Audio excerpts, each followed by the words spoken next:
Mən Kəmalə Eynulayeva yüksəliş müsabiqəsinin ekspertlərindən biriyəm. Hal-hazırda Paşa Holdinqin Agrodeyri adlı kənd təsərrüfatı şirkətində qrup işə qəbul rəhbəri olaraq fəaliyyət göstərirəm.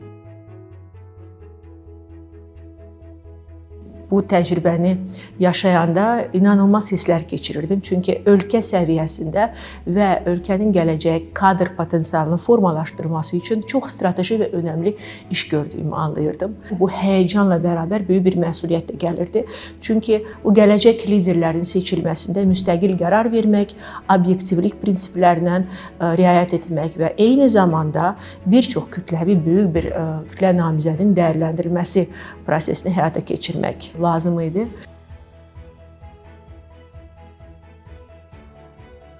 Biz ölkə səviyyəsində və ölkə üçün əhəmiyyətli bir iş gördüyümüzü anlayırıq və burada əlbəttə ki, istər-istəməz məsuliyyət və həyəcan da artır və o məsuliyyət çərçivəsində böyük bir namizəd kütləsini obyektiv şəkildə dəyərləndirmə, onların bilik və bacarıqlarının, əsas yumşaq bacarıqlarının, xüsusi yəni ki, konkurs, müxtəlif keyslər, orada verilən tapşırıqlar, müxtəlif korporativ oyunlar vasitəsilə, xüsusi texnikalar, kompetensiyaların dəyərləndirməsi texnikaları vasitəsilə müşahidə etmək və düzgün dəyərləndirmək deməkdir. Burada önəmli olan odur ki, hər verdiyim qərar çox obyektiv olmalıdır. Çünki siz hər hansı bir qərar, qiymətləndirmə qərarı verərkən orada iştirak edən istedadlı namizədlərin həm gələcək həyatına, karyerasına da toxunmuş ola bilirsiniz. Bütün texniki və yumşaq bacarıqlarımızı ortaya qoymuş olmalıyıq ki, düzgün dəyərləndirmə həyata keçirilsin və biz